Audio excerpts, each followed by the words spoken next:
नमस्कार, मैं हूं कोमल शर्मा और आप देख रहे हैं न्यूज 21। खबर है उत्तर प्रदेश से, जहां राजनीति में बयानबाजी थमने का नाम नहीं ले रही। सियासी पारा उस समय और चढ़ गया जब समाजवादी पार्टी के चंदौली सांसद ने भगवान राम को समाजवादी बताते हुए पीडीए से जोड़ दिया और हनुमान जी को भी पीडीए का भाई कहा। वहीं सोनभद्र सांसद द्वारा बीजेपी की तुलना रावण से किए जाने पर विवाद और बढ़ गया है। इन बयानों को लेकर हमारे संवाददाता एसएन यादव ने भाजपा के पूर्व जिला अध्यक्ष मनोज जायसवाल से खास बातचीत की। मनोज जायसवाल ने सपा नेताओं के बयानों को सनातन आस्था के साथ खिलवाड़ बताते हुए कहा कि ऐसे बयान समाज को बांटने का काम करते हैं। उन्होंने कहा कि भगवान राम और हनुमान जी सभी के हैं, किसी पार्टी के नहीं।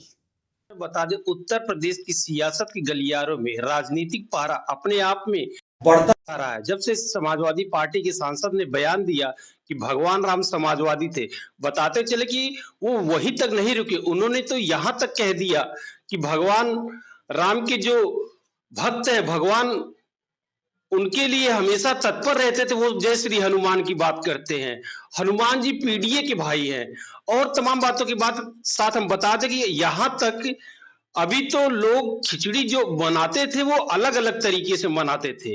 राजनीतिक खिचड़ी जो होती थी वो अलग अलग होती थी, लेकिन इस बार अब क्या बताया कि उन्होंने यहां तक कहा कि जो 14 तारीख की बात, यानी 14 जनवरी को जो मकर संक्रांति मनाई गई, वो मकर संक्रांति पीडीए की संक्रांति रही, और जो 15 जनवरी को खिचड़ी मनाई गई वो मनुवादियों की। ऐसे तमाम हमारे साथ मुद्दे हैं, हमारे मुद्दों पर बैठे हैं हमारे साथ बातचीत के लिए भारतीय जनता पार्टी के पूर्व जिला अध्यक्ष मनोज जायसवाल। आइए इनसे बात करते हैं किस तरीके से सारी जो बयान आ रहे हैं, क्या वास्तव में ये बयान विवादित है या फिर राजनीति में सिर्फ पारा को चढ़ाने के लिए है। जी बताइएगा अध्यक्ष जी कि क्या है कि जो भगवान राम के बारे में समाजवादी के सांसद वीरेंद्र सिंह ने कहा कि भगवान राम समाजवादी है, समाजवादी पार्टी की नहीं है, समाजवादी है।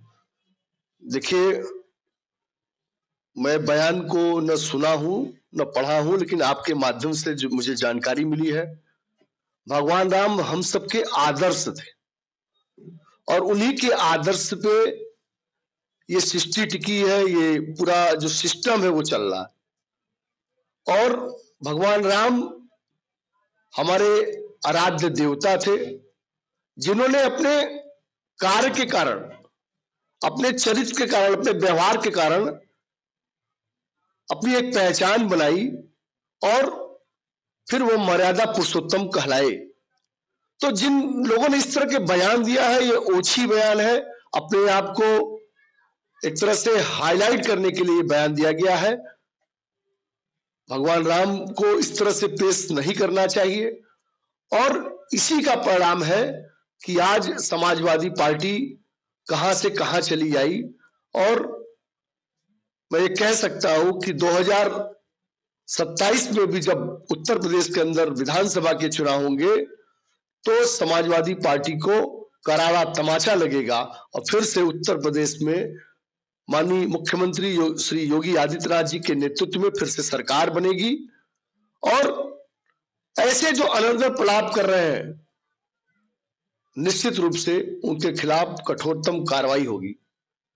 अध्यक्ष जी, उन्होंने अभी यहां तक कहा कि भगवान राम की पूजा करते हैं बीजेपी वाले और जो पीडीए है वो वनवासी राम की पूजा करते। इस स्वरूप की जो विभिन्नता के आधार पर उन्होंने बताया है, क्या भगवान राम और वनवासी राम या क्या क्या स्वरूप में अंतर आया, क्या बीजेपी और ये सपा में किस तरीके से उसको बांट रहे हैं? भगवान राम क्या बढ़ जाएंगे क्या बीजेपी में और समाजवादी पार्टी में? देखिए, भगवान राम राजा दशरथ के सुपुत्र थे और पिता के आज्ञा का पालन करके भगवान राम वन को गए, वनवास किया, 14 साल का वनवास किया। और मैं तो कह सकता हूं जब भगवान राम उस कांटे पे चल के वन देवी के पास पहुंचे तो उन्होंने वो भावुक शब्द कहा कि वन देवी, इस पे बहुत कांटा है, मेरा भाई भरत आएगा तो वो सोचेगा कि मेरे वजह से भगवान राम, हमारे भैया आज इस सड़क पे चल के गए जहां कांटे हैं, ये प्यार, अगाध प्यार सिखाता है हमें भगवान राम का आदर्श। भगवान राम का आदर्श हमको पिता के आज्ञा के पालन का संदेश देता है। भगवान राम का आदर्श हम सबको समाज के सभी वर्गों को साथ लेके चलने का संदेश देता है। और ये जो लोग इस तरह की बयानबाजी कर रहे हैं, क्योंकि इनके पास अपना कोई मुद्दा है, न कोई जनता की समस्याओं को लेके ये बात रख पा रहे हैं। अब इस तरह की छोटी छोटी ओछी बातें करके समाज के अंदर हिंदू समाज को बांटने का प्रयास हो रहा है।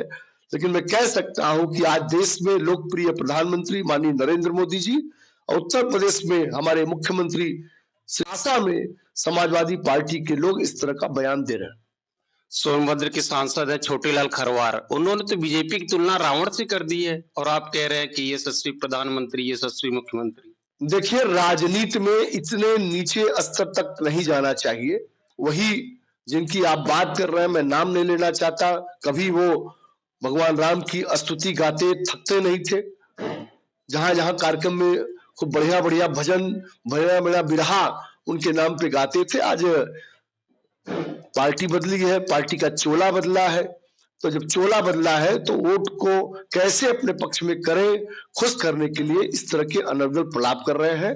और अगर दिल से उनसे पूछेगा, जब आदमी मरता है तो अंतिम में राम राम सत्य ही कहा जाता है।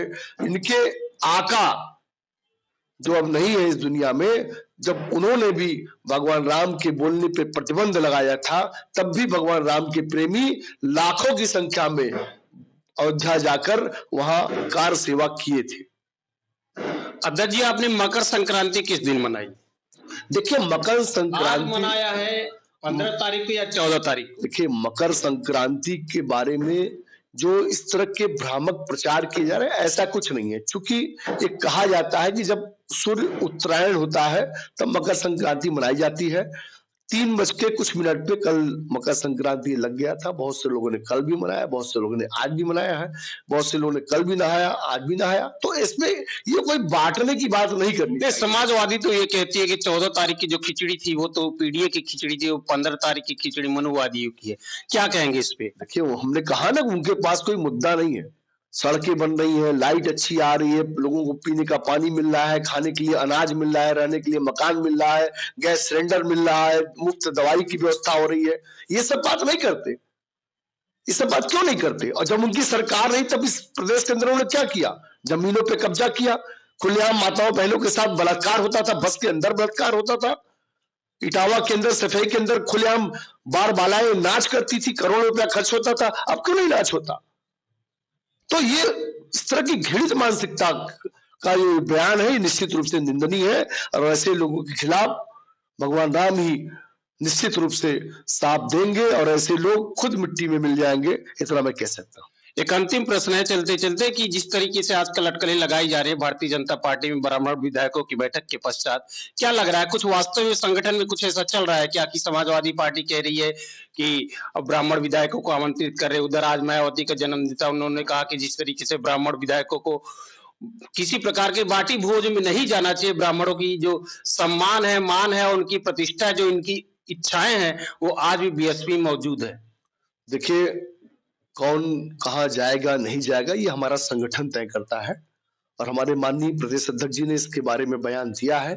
संगठन के हित में जो भी होगा वो हमारे संगठन के नेतृत्व, जिनके नेतृत्व में हम सब काम करते हैं, वो जो निर्णय लेंगे वो हम सब मानेंगे। शुक्रिया हमसे बात करने के लिए। तो इस तरीके से आपने देखा, हमारे साथ मौजूद थे भाजपा के पूर्व जिलाध्यक्ष मनोज जायसवाल जी। जैसा कि बताया कि राम के नाम पे सभी लगे हैं काम पे, तो सभी पार्टियां अपनी अपनी रोटी सेकने के तैयार में। ऐसा तो लग रहा है कि अभी चुनाव बहुत सामने है, लेकिन अभी इसमें पूरा 1 वर्ष का है और विवादित बयानों का जो बखेड़ा जो खड़ा हो गया, वो लग रहा है कि रुकने का नाम नहीं लेगा। अब आने वाले पंचायत चुनाव ही बताएगा कि राम किसके साथ है।